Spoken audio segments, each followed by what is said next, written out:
Шығыс Қазақстан облысында жалпы жаңа оқу жылына дайындық қарқынды жүруде. Біз барлық білім беру мекемелерінің жөндеу жұмыстарын бастап кеттік. Бүгінгі күні біз 7 нысанды күрделі жөндеуден өткізіп жатырмыз. Оның 5-еуі біз жаңа оқу жылына дайындауымыз қажет. Қазір барлығын соның тексеру жұмыстар жүруде. Келісім шарттар жасалысылған.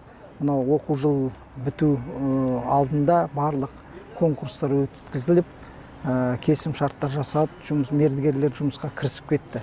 Қазір енді біздің мақсат 11-15 тамызға дейін толығымен аяқтап, жаңа оқу жылына дайын болу. Сонымен қатар бізде 85 мектепте облыс бойынша ағымды жөндеу жұмыстар жүруде. Оған облыстық бюджеттен 2 миллиард 800 миллион теңге бөлінген.